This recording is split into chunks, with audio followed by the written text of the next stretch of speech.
ဒါလေးကတော့အိမ်မှာနည်းနည်းပါအတုပ်ကလေးတွေဗာတွေတုပ်စားလို့ရှင်ရင်ပုံပုံအတွက်နှမ်းလေးလှော်နေတာနှမ်းလှော်တော့မှုမှုလေးပေါ့ကွယ်နှမ်းလှော်လေးထည့်တာဆိုတော့မြေပဲလေးလည်းလှော်ပြီးတော့ထောင်းထားမယ်နှမ်းလေးလည်းလှော်ပြီးတော့ထည့်မယ်ဒီအဲ့လိုမျိုးလေးလှော်ပြီးတော့ထည့်လို့ရှိရင်တခြားနဲ့စားရတာမတူဘူးပေါ့အနံ့လေးမှုဝင်းနေရဒါအိမ်မှာအခုဝါးဥတုပ်စားမလို့နှမ်းလေးလှော်နေတာပါ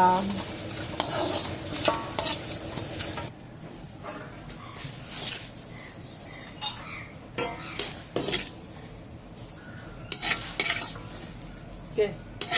နှမ်းတော့ပြီးပြီဆိုတော့ညီပဲလေးလည်းလှော်ထားမယ်ဒါလေးတွေကအိမ်မာလေးအတုပ်တွေပါတွေစားတဲ့ခါကြရလို့ရှင်လိုအပ်ရှင်ဒါလေးတွေထည့်ပြီးတော့တုပ်ရအောင်ကဲနောက်တစ်ခုလဲဒါလေးကလည်းညီပဲလေးလည်းလှော်ထားမယ်မတို့ရဲ့ညီပဲလေးလှော်ပြီးတော့ထောင်းထားမယ်ဆိုရင်လည်းဒါလေးလည်း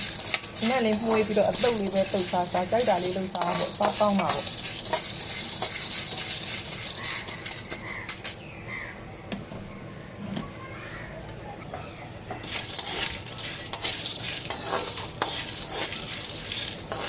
နည်းနည်းတောင်တူသွားတယ်မကြည့်အဲ့ဒါလေးလော်ဖို့ဆိုပြီးတော့ဒီမှာအမုံဟိုဟာလေးတွေထဲကိုဖန်ပလင်းလေးကိုတေးချာလေးရေးစေးပြီးသားကိုတုတ်နေတာလိုက်ကြည့်လိုက်တော့ဟိုကတူးသွားပြီဒါပါလေကိစ္စမရှိပါဘူးကိုယ်ရင်စားဖို့ဆိုတော့လေ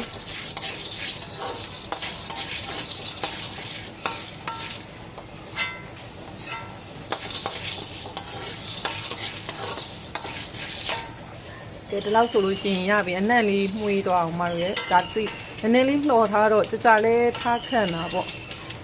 ကြာထားခံတာမခံပါဘူး3-5ရက်လောက်ဆိုကုန်တယ်လောက်ဆိုခဏလေးပဲအိမ်မှာအတုပ်ကြိုက်တာမြင်အတုပ်စားတာမြင်ရတော့ဆိုတော့လေ